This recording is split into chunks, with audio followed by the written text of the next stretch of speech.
दोस्तों कल जो हाथरस में एक बहुत बड़ी भगदड़ मची जिसके चलते अभी 125 लोगों की डेथ हो चुकी है।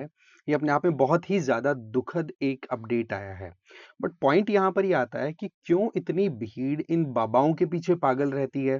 किस तरीके से ये एक बहुत गजब का माइंड गेम है। और इसमें एक बड़ी इंटरेस्टिंग बात क्या आती है कि एक ये जो बाबा नेता नेक्सस है ना वो निकल के आता है। तो यहाँ पर हमें ये समझना बहुत ज्यादा जरूरी है कि ये इशू जो है वो केवल एक बार या सिंगल टाइम इंसिडेंट नहीं है। ऐसे कई इंसिडेंट्स पास्ट में भी हो चुके हैं। और पता नहीं इसी तरीके से चलता रहा तो आने वाले टाइम पर कितने ही ऐसे इंसिडेंट्स और हो जाएंगे।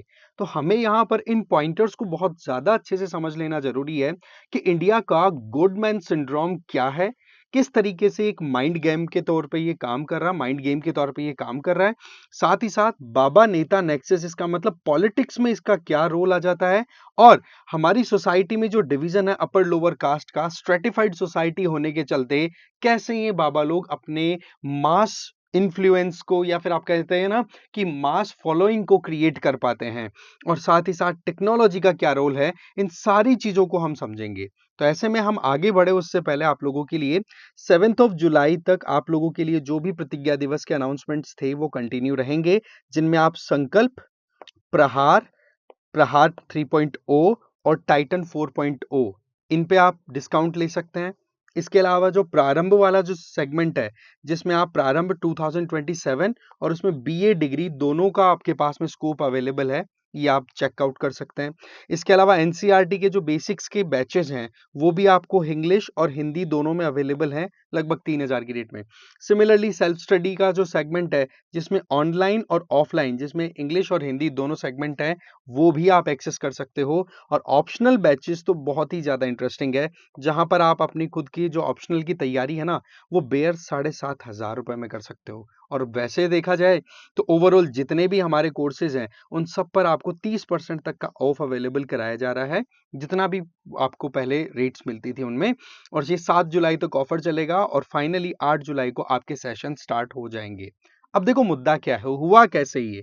देखो हाथरस में एक रिलीजियस गैदरिंग थी जहां पर भोले बाबा नाम से एक इंडिविजुअल, ठीक है, इनकी आप देखोगे इस इंडिविजुअल की इतनी ज्यादा प्रेजेंस भी नहीं है, सोशल मीडिया पे इतना ज्यादा एक्सपोज भी नहीं रहे, बट फिर भी 2.5 लाख के लगभग लोगों की वहां पर इकट्ठा होने की न्यूज है।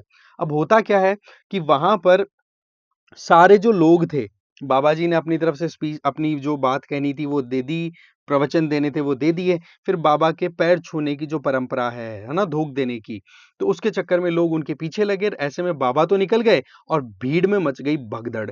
और उस भगदड़ के चक्कर में 100 से ज्यादा, 121 की यहाँ पर काउंटिंग है, प्रॉपर तो अपन नहीं कह सकते, बाकी रिपोर्ट्स 121 की बता रही जा रही है कि उस सत्संग में भीड़ भगदड़ के चक्कर में 121 लोगों की डेथ हो गई।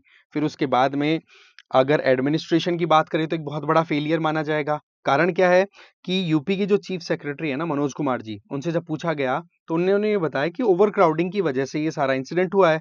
हमने 80,000 तक की लिमिट के लिए अलाउ किया था, पर इन्होंने 2.5 लाख के लगभग लोग इकट्ठे कर लिए। तो सवाल ये आता है कि आपने एक्शन क्यों नहीं लिया। दूसरा, वहां पर डिप्लॉयड जो पुलिस थी उन्होंने फिर बाद में इन नॉर्म्स को इम्प्लीमेंट होने से एक तरीके से क्यों स्ट्रिक्टनेस क्यों नहीं बढ़ती वहां पर। इसके साथ ही साथ वहां पर चीफ मिनिस्टर आदित्यनाथ जी हैं यूपी के, वो भी देखो इंसिडेंट में आसपास में जो गवर्नमेंट हॉस्पिटल्स हैं जहां पर इंजर्ड लोगों को एडमिट किया हुआ है उनसे जाकर के मिल रहे हैं और फिर आगे फर्दर एक्शंस लिए जाएंगे। बट पॉइंट इज ऐसा क्यों होता है। देखो हमारे यहाँ पर जब ट्रेडिशनल एस्पेक्ट्स की बात करें तो सीधी बात है यार, गुरु शिष्य की परंपरा रही है, जहां पर गुरु मुख से वाणी निकलती है और वो नॉलेज डिलीवर करती है फिर स्टूडेंट को, जो कि मोर और लेस अपनी जिंदगी में उस नॉलेज का यूज करके अच्छी जिंदगी जी सके। अब सवाल यह आता है कि यहां पर जब एक इन्फ्लुएंस का कॉन्सेप्ट आ जाता है ना, जब लोग अपनी केवल फॉलोइंग को बढ़ाने में लग जाते हैं, तब वहां पर लार्ज गैदरिंग का इकट्ठा होना और फिर उस इकट्ठा हुई हुई गैदरिंग के अंदर लोगों के बीच में यह भावना आ जाना कि मेरा गुरुजी से सीधा कांटेक्ट है, तो ऐसे में वो कंपटीशन में आ जाते हैं। और यही कंपटीशन कल वहां पे गड़बड़ कर गया, जिसका नतीजा ये हुआ कि ये लार्ज रिलीजियस गैदरिंग या फिर ये जो सत्संग हो रहा था ये एकदम से किस तरीके से मातम में कन्वर्ट हो गया। अब यहां पर जो मामला है ना, ये सारा मामला है माइंड गेम का, और इसी को हम यहां पर बोलेंगे गॉड मैन सिंड्रोम। कैसे होता है देखो, यहाँ पर सीधी बात है कि एक इंडिविजुअल जिसके पास में गजब का माइंड है, उसके पास में अपनी खुद की सोचने की क्षमता है, उस क्षमता के आधार पर जो भी हमारे समाज के कमजोर दिमाग हैं, उनको अपनी तरफ वो अट्रैक्ट कर लेते हैं। पर यहाँ पर दुर्भाग्य की बात क्या है कि जो शहरों में रहने वाले लोग हैं, एजुकेटेड लोग हैं ना, वो भी इनके फॉलोवर्स बनते चले जा रहे हैं। एक चीज हमेशा ध्यान रखें कि कुछ लोगों के चक्कर में जो स्पिरिचुअल लीडर्स है ना, उनकी पूरी एक जो एक कहते हैं ना कि एक रेपुटेशन है, उसके ऊपर भी धब्बा लगता है, जो कि मोर और लेस हमारे सिस्टम के लिए बहुत गलत है। क्योंकि स्पिरिचुअलिटी एक अपने आप में बहुत इंपॉर्टेंट रोल प्ले करती है, अगर हम इस मटेरियल लाइफ में एक एक कहता है ना सक्सेसफुल लाइफ जी करके कैरी ऑन करना चाहें तो पॉइंट यहां पर यह आता है कि कुछ बाबाओं के चक्कर में मामला पूरा बिगड़ जाता है और पूरी कम्युनिटी जो है उसके ऊपर सवाल उठ जाता है। अब देखो, कईयों के खिलाफ में तो रेप के केसेस हैं, हरेसमेंट करते हैं, वो सेक्सुअल अब्यूज करते हैं। ठीक है, आश्रम करके वो वेब सीरीज आई थी, आपने देखी भी होगी शायद। उसमें किस तरीके से एक्सपोज किया गया था इस पर्टिकुलर सिंड्रोम को। ठीक है, आज आप देखो कि गुरु शिष्य परंपरा में तो एक इंडिविजुअल पढ़ाता था अपने खुद के आश्रम में, बिल्कुल प्रकृति के पास रह करके। बट आज के बाबाओं के पास में तो बहुत सारी वेल्थ है, उनके पास में बहुत बड़ी क्राउड की फॉलोइंग है। तो ऐसे में वही बात है कि एक आदमी एक बात को अगर एक आदमी एक बात को एक बार बोले, तो 2 लाख आदमी उस बात को 2 लाख बार बोल देंगे ना, तो फिर बाकियों के मन में आती है यार, बात तो कुछ ना कुछ होगी ही। तो ऐसे में वो एक्सेप्टेबिलिटी भी डेवलप हो जाती है। साथ ही साथ रिलीजियस नाम पर ये मीटिंग्स ऑर्गेनाइज होती हैं, सत्संग होते हैं। अब सत्संग का नाम यहाँ पर हिंदी है, नो डाउट, बाकी और भी रिलीजन्स में मोर और लेस यही सेगमेंट आपको देखने को मिलेगा। अब ये बाबा लोग क्या करते हैं, यहाँ पर अपनी गैदरिंग अच्छी खासी कर ली, नंबर ऑफ फॉलोअर्स इनके अच्छे हो गए, फिर वो पॉलिटिकल नेक्सस में भी उलझ जाते हैं। उलझ तो क्या जाते हैं, अपनी खुद की प्रोटेक्शन के लिए। तो यहाँ पर जो भी पॉलिटिक्स में पार्टीज होती है ना, वो सपोर्ट देती है बाबाओं को कि हाँ भाई, आप अपनी गैदरिंग करो, हम आपको प्रोटेक्शन देंगे, डोंट वरी। और बाबा उसके बदले उनको डोनेशन देते हैं फिर बाद में। ये एक अलग ही नेक्सस देखने को मिलता है। आज के टाइम पर जो स्पिरिचुअल लीडर या स्पिरिचुअल गुरु होने के नाम पर आगे लोग काम कर रहे हैं, वो आज एंटरप्रेन्योर बन चुके हैं, उनके खिलाफ में क्रिमिनल केसेस हैं, ह्यूमन ट्रैफिकिंग वो करते हैं। एक तरफ तो वो अपनी अच्छाई को साबित करने के लिए विडो हाउसेस खोलते हैं, पर वहीं पर दूसरी तरफ वो प्रोस्टिट्यूशन भी बढ़ाते हैं, जो कि मोर और लेस एक तरीके से बहुत गलत काम है। अब आप देखो यहाँ पर कि ये ऐसा हो क्यों रहा है। इसका सबसे बड़ा कारण है हमारी सोसाइटी का स्ट्रेटिफिकेशन। आपको पता है लोअर और अपर के नाम पर हमारी सोसाइटी कितनी ज्यादा डिवाइड है। तो ऐसे में लोअर जो कैटेगरी से आ रहे हैं या लोअर स्ट्रेटा से जो आ रहे हैं, वो खुद को मार्जिनलाइज फील करते हैं और समय के साथ में उनके जो दुख हैं वो बढ़ते चले जाते हैं। तो उनके मन में आती है फिर कि हमें बदला लेना है, राइवलरी की भावना आने लग जाती है। और फिर दूसरी तरफ, एक तरफ तो राइवलरी की भावना, दूसरी तरफ वो इकोनॉमिकली भी कमजोर है और एजुकेशन भी इतनी ज्यादा नहीं है, तो सोच समझने की क्षमता भी नहीं है।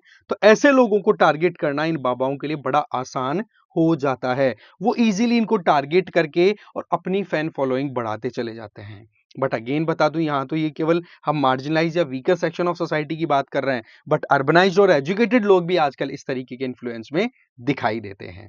अब अपनी लेजिटिमेसी या अपनी जो एक्सेप्टेबिलिटी उसको बढ़ाने के लिए बाबा लोग क्या करते हैं, स्कूल खोल दिए, हॉस्पिटल खोल दिए, है ना, कुल मिलाकर के सोशल सर्विसेज में अपना इन्वॉल्वमेंट दिखाते हैं, जिससे कि उनके जो भी काले कारनामे हैं वो छुपते रहें। और कईयों को तो रोजगार भी मिलता है भाई, सीधी बात, अपना खुद का एक प्रॉपर इकोसिस्टम डेवलप कर दिया तो लोगों को रोजगार भी मिलता है। तो ऐसे में ये चीजें कहीं ना कहीं दिखाने की, हाथी के दांत दिखाने की कुछ और खाने के और इस तरीके का सिनेरियो है। और आजकल टेक्नोलॉजी के माहौल में, मास कम्युनिकेशन और सोशल मीडिया के जमाने में तो आपको पता है ना, जहां पर पहले पहुंच नहीं पाते थे बाबा लोग, वहां पर डायरेक्टली पहुंच रहे हैं। अब आपको पता है democracy is all about numbers. ऐसे में यहां पर फिर पॉलिटिकल सेगमेंट में भी एक सपोर्ट इनको मिल जाता है। तो पॉइंट ये आता है कि कुछ लोगों के चक्कर में स्पिरिचुअल लीडर्स की पूरी कम्युनिटी के ऊपर सवाल उठता है। दूसरी तरफ एजुकेटेड लोग भी हैं, वो भी इस तरीके से ब्लाइंडली फॉलो करते हुए दिखाई देते हैं। तो फिर वहां पर हमें ये समझना होगा कि क्या कमी अभी भी रह रही है, हमें क्या करना होगा। तो इसमें सबसे इंपॉर्टेंट चीज तो ये है कि देखो, मेच्योर्ड सिटीजनरी हमें डेवलप करनी होगी, हमारे सिटीजन्स को बहुत समझदारी बरतनी होगी।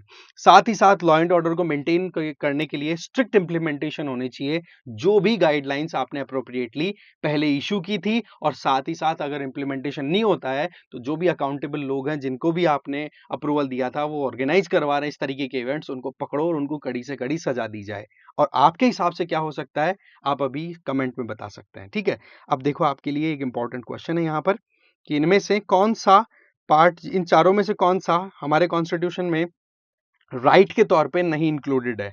ऑप्शन आपको दे देना है कमेंट आंसर में, ठीक है? और चलिए इस क्वेश्चन का जो कल का हमारा क्वेश्चन था, इसका आंसर ए है, ठीक है? भीम से आप बैंक्स में इजीली ट्रांसफर कर सकते हो पैसा, बट यहाँ पर ऑथेंटिकेशन की बात करें तो ये मामला ही गलत था। तो ऐसे में ए आंसर हो गया इसका, ठीक है? तो इस वीडियो में इतना ही था। Thank you very much.